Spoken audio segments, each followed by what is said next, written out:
की big picture समझाने के लिए अब हमारे साथ फर्स्ट ग्लोबल की चेयरपर्सन और एमडी देवीना मेहरा जुड़ गई हैं, जो अपनी बेहतरीन रिसर्च और ज़बरदस्त निवेश के लिए जानी जाती हैं। देवीना जी आईआईएम में गोल्ड मेडलिस्ट थी, उसके बाद सिटी बैंक इन्होंने ज्वाइन किया, काफ़ी अच्छे से प्रोग्रेस किया और 7 साल के बाद उन्हें लगा कि अब टाइम आ गया है एंटरप्रेन्योरशिप का, और उसके बाद उन्होंने स्टार्ट किया फर्स्ट ग्लोबल। और उस समय जब इक्विटी रिसर्च इतनी मानी नहीं जाती थी, उस समय इन्होंने एक शानदार रिसर्च कॉल्स निकाली थी। उसमें मुझे याद है अब तक HDFC बैंक जो इनकी एक सबसे शानदार रिसर्च कॉल थी। तो एक मैक्रो पिक्चर्स पर काफ़ी अच्छी इनकी पकड़ होती है, तो उनसे अब समझने की कोशिश करते हैं। आपको याद होगा रशिया वॉर के टाइम पर भी देवीना जी ने कहा था कि बेस्ट बाइंग अपॉर्चुनिटी थी, और पिछले साल भी जब मार्केट में करेक्शन आई थी उसमें उन्होंने कहा था कि एक अच्छी अपॉर्चुनिटी बाय करने के लिए। देवीना जी गुड मॉर्निंग, शुक्रिया जुड़ने के लिए हमारे साथ। इस समय मार्केट में एक अब इशू ये है कि ग्लोबल मार्केट्स में थोड़ी सी वॉलेटिलिटी रही है डेट सीलिंग को लेकर। वो डील फाइनली हुई है लेकिन अभी कांग्रेस में जानी है, लेकिन हमारी मार्केट अपनी एक अलग ही चाल चल रही है। आपका क्या व्यू है इस समय? गुड मॉर्निंग अनुज। तो जहां तक आपने बोला, पिछले साल जून में भी मैंने बोला था कि बाइंग अपॉर्चुनिटी है। उस समय मैंने बाद में देखा था तो शायद आपके ही चैनल पे तो 15,300 से कम था इंडेक्स, तो 2 महीने में 18% चला था।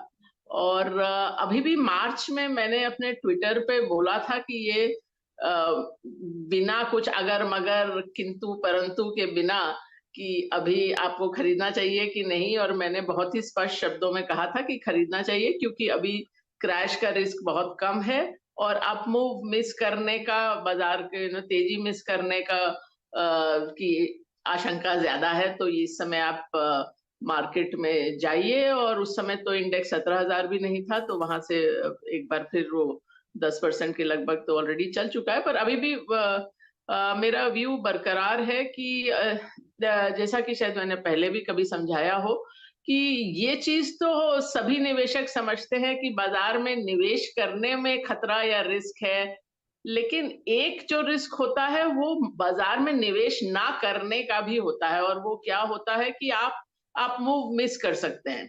तो जैसे जो ये मैंने आपको 2 उदाहरण दिए कि अगर आप एक बार वो 18% का मूव मिस कर दिया तो फिर वो उसको आप उसके बाद आप जितना भी सोच समझ के निवेश करें वो आप नहीं पकड़ सकते हैं। तो ये हम लोगों ने 40 साल से ज्यादा का डेटा देखा था जब से सेंसेक्स शुरू हुआ पिछले साल, और देखा था कि अगर आप शुरू में 100 रुपए निवेश करते तो वो 44,000 हो जाता, लेकिन आप खाली जो 10 सबसे अच्छे दिन है वो मिस कर जाते तो वो 44,000 की बजाय 15,000 से कम हो जाता। मतलब आपका 2/3 रिटर्न चला जाता। अगर आप 30 सबसे अच्छे दिन, जो कि औसतन साल में एक दिन भी नहीं है, वो मिस कर दें तो आपका रिटर्न 90% चला जाता है। मतलब वो 44,000 की बजाय 4,000 भी नहीं रहता। तो इसलिए इस चीज पे ध्यान देना चाहिए कि जब बाजार में रिस्क बहुत अधिक ना हो तो निवेशित रहिए सोच समझ के, राइट सेक्टर में, ठीक कंपनीज में। लेकिन अगर वो नहीं करेंगे तो आपको इक्विटी रिटर्न नहीं आएगा। पिछली बार वो राकेश झुनझुनवाला जी की भी बात आपके साथ की थी कि उनकी किताब में भी वही चीज थी कि रिटर्न इक्विटीज में वही आता है कि ये हो सकता है कि 2 साल में बहुत रिटर्न आ जाए और फिर 4 साल रिटर्न नहीं आए। तो इक्विटी में एकदम हर साल आपको बराबर बराबर रिटर्न मिलेगा, वो नहीं होता है। जबकि बहुत सारे लोग उससे ही डर के भाग जाते हैं। म्यूचुअल फंड का भी डेटा देखिए तो लोग उतने साल निवेशित रहते ही नहीं है। वो 1-2 साल खराब होता है, वो निकल जाते हैं। जब बाजार चल जाता है वो लोग फिर वापस आ जाते हैं। तो इस तरह से तो आपके रिटर्न ठीक बनेगी नहीं कभी।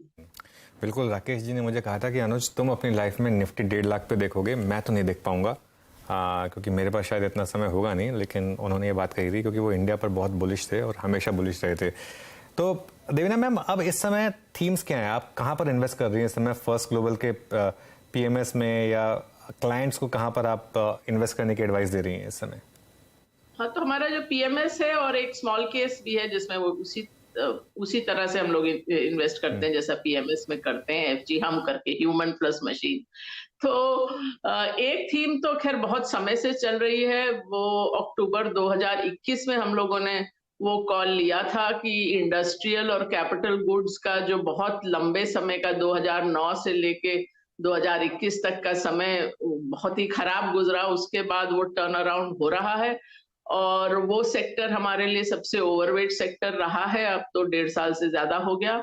अभी भी सेक्टर वाइज सबसे ज्यादा ओवरवेट वही होगा। कुछ जगह ऑफ कोर्स स्टॉक्स 2 गुना 4 गुना हो गए हैं, प्रॉफिट बुकिंग की है, एक स्टॉक से दूसरे में गए हैं, पर अभी भी हमारे सिस्टम्स को जो लास्ट हमारा रीबैलेंस था अप्रैल में, वो सेक्टर अच्छा लगता है।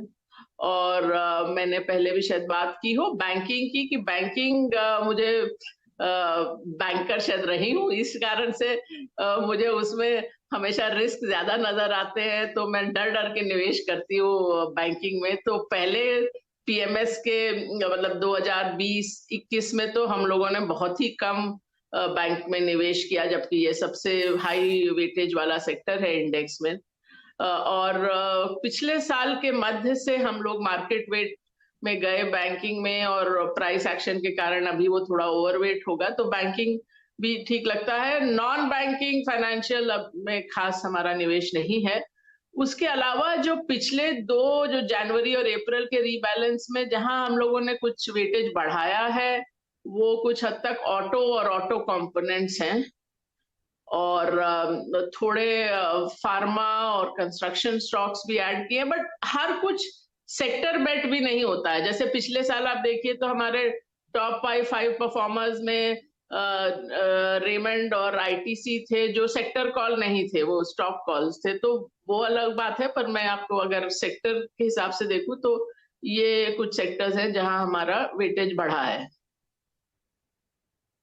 Okay Devina ma'am, good morning. Virendra बोल रहा हूँ डेली स्टूडियो से। मैं जैसे जैसे एक सेक्टर आइडेंटिफाई करके बैठा था कि बात करूंगा, आपने एक एक करके सब पे टिप्पणी कर दी। I am really short of I think questions, but yes मेरे पास एक है मैम, और वो है आईटी। आईटी को लेकर ये बाजार जब जब कन्विक्शन बताता है तब तब कोलैप्स होता है। बट इस बार की अर्निंग्स आपको कैसी लगी मैम?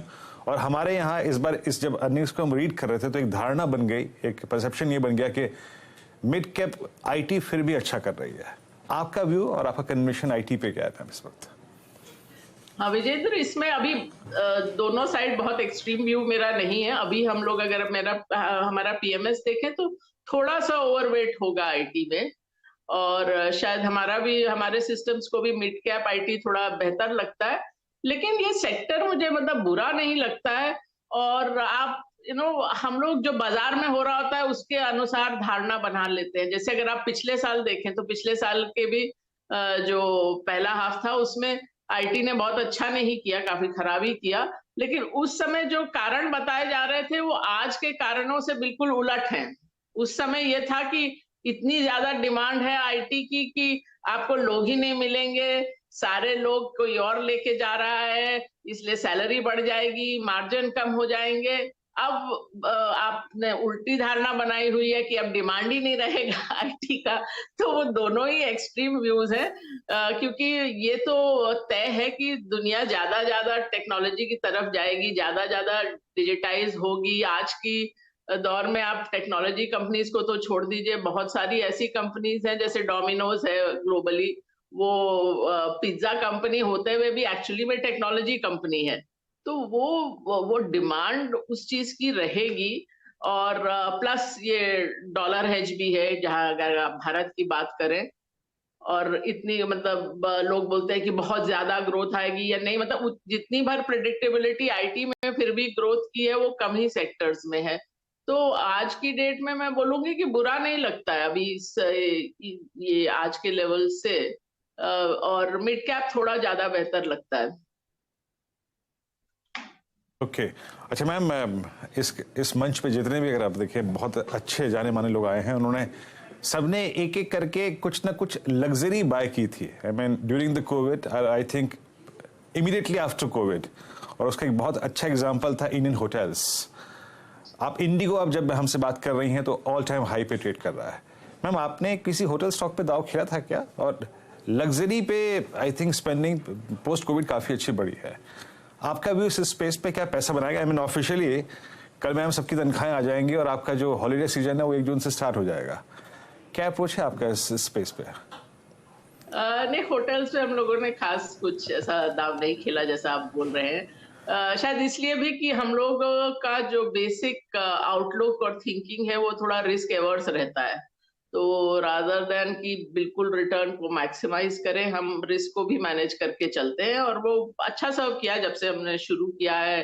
पीएमएस अब 3 साल से थोड़ा अधिक हो गया तो मतलब रिटर्न्स में तो हम नंबर 1 हैं ही, रिस्क एडजस्टेड रिटर्न में तो हमारे आस-पास भी कोई नहीं है।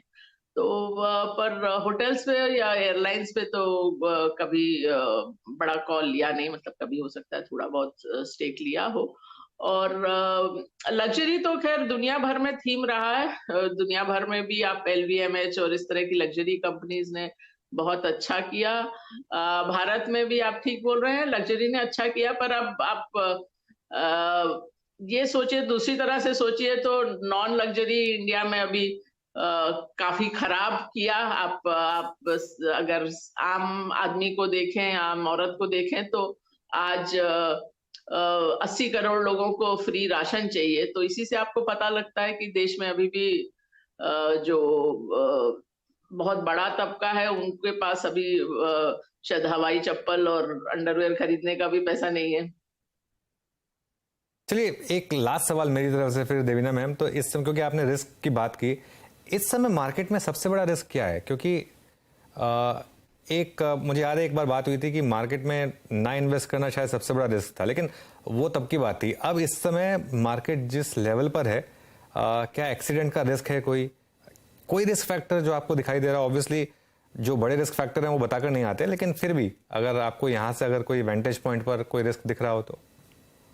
ये अभी भी मैं यही वही कहूंगी कि जैसा कि मैंने शुरू में भी बोला कि अभी भी रिस्क आपका अप मूव मिस करने का अधिक है। और एक जो फैक्टर मार्केट और इकोनॉमिक अर्थव्यवस्था के लिए अच्छा हो सकता है वो है कच्चे तेल का भाव, क्रूड का प्राइस, बिकॉज उससे आपकी बहुत सारी चीजें ड्राइव हो सकती हैं। करंट अकाउंट डेफिसिट कम होता है, इन्फ्लेशन कम होता है, ग्रोथ ड्राइव होती है। और जहां तक बहुत सारी कॉर्पोरेट अर्निंग्स का सवाल है उसमें पॉजिटिव इम्पैक्ट आता है, क्योंकि क्रूड का मतलब खाली क्रूड नहीं होता, उसके बाद वो सारे पेट्रोकेमिकल प्रोडक्ट्स होते हैं। तो उससे आपको टेक्सटाइल, केमिकल्स, एफएमसीजी, सीमेंट, बहुत चीजों में फायदा होता है। लेकिन अगर आप उस तरह से रिस्क देखें तो अगर किसी कारण से क्रूड का प्राइस फिर बहुत बढ़ता है तो वो एक रिस्क फैक्टर हो सकता है, जो मुझे अभी उसकी संभावना नजर नहीं आ रही है। बट जैसा कि आपने बोला, रिस्क बता के नहीं आते, कोई बड़ा डिसरप्शन हो, कुछ हो इस तरह का, तो वो एक चीज हो सकती है। नहीं तो ये इस तिमाही से आपको नतीजों में उसका असर दिखना शुरू हो जाएगा। चलिए ठीक है देवीना मैम, बहुत बहुत शुक्रिया जुड़ने के लिए। हर बार की तरह अच्छा लगा आपसे बात करके। Thank you so much.